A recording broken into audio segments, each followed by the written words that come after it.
Halo, selamat pagi anak didik Pak Guru semuanya. Apa kabar? Pak Guru berharap kalian semua dalam keadaan sehat walafiat. Semalam kita telah memperingati hari kemerdekaan kita yang ke-75.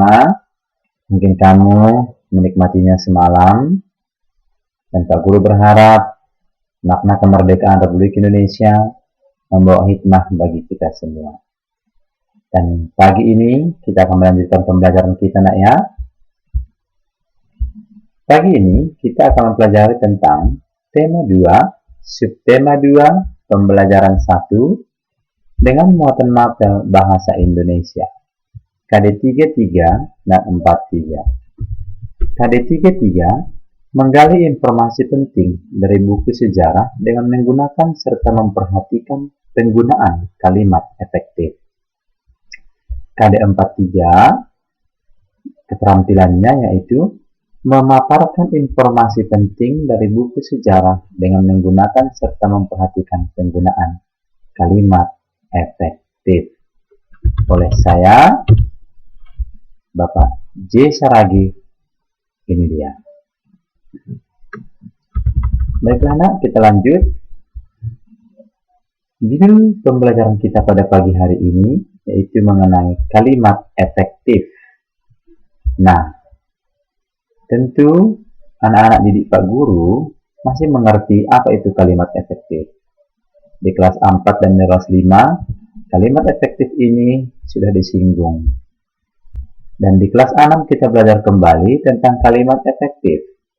Kalimat efektif adalah kalimat yang menggunakan susunan kata yang mengikuti kaidah kebahasaan secara baik dan benar.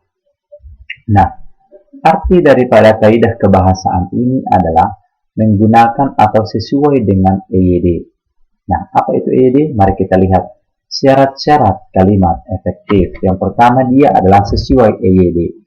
Ejaan yang disempurnakan. Apa itu maksudnya? Menggunakan ejaan maupun tanda baca yang tepat.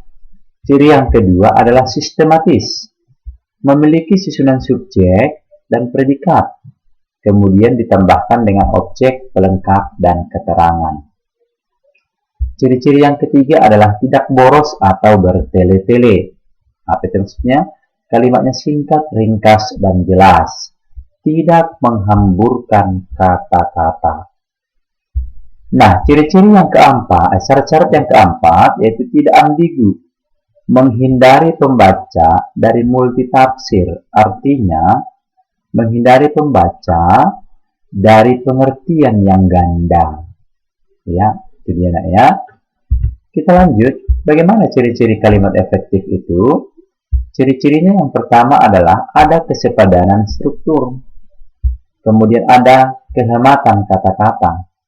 Baru ada kesejajaran bentuk, ada ketegasan makna, dan yang kelima adalah ada kelogisan kalimat. Nah, kita langsung masuk saja kepada contoh kalimat efektifnya, nak ya. Yang pertama, jangan membuat kata depan di depan subjek. Contoh, bagi semua peserta diharapkan hadir tepat waktu. Ini kalimatnya tidak efektif. Mengapa? Ini ada kata bagi, ini adalah preposisi atau kata depan. Tidak perlu ini kita buat di depan subjek. Ini semua peserta itu adalah subjek. Jadi di depan subjek ini tidak perlu tambahkan kata depan. Jadi bagaimana dia nak supaya efektif? Ini dia.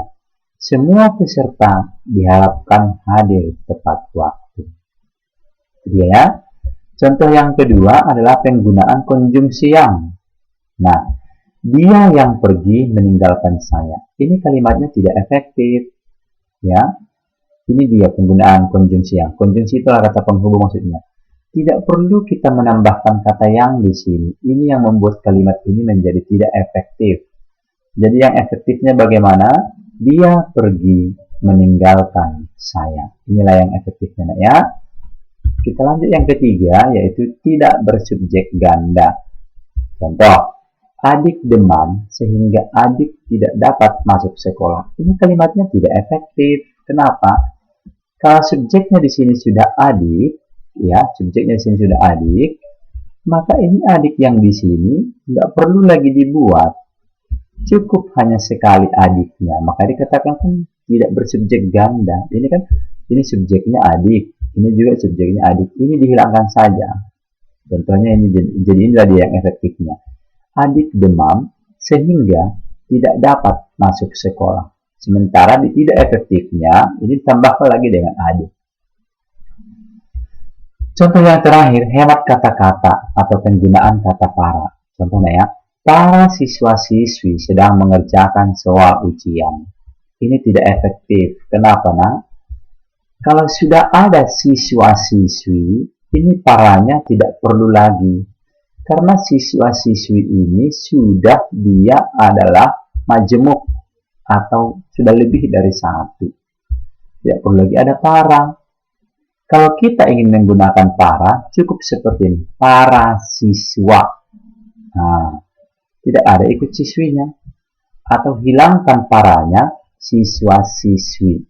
Gitu ya. Jadi bagaimana yang efektifnya ini? Siswa-siswi sedang mengerjakan soal ujian. Oke nak, semoga bermanfaat. Sekian dan terima kasih.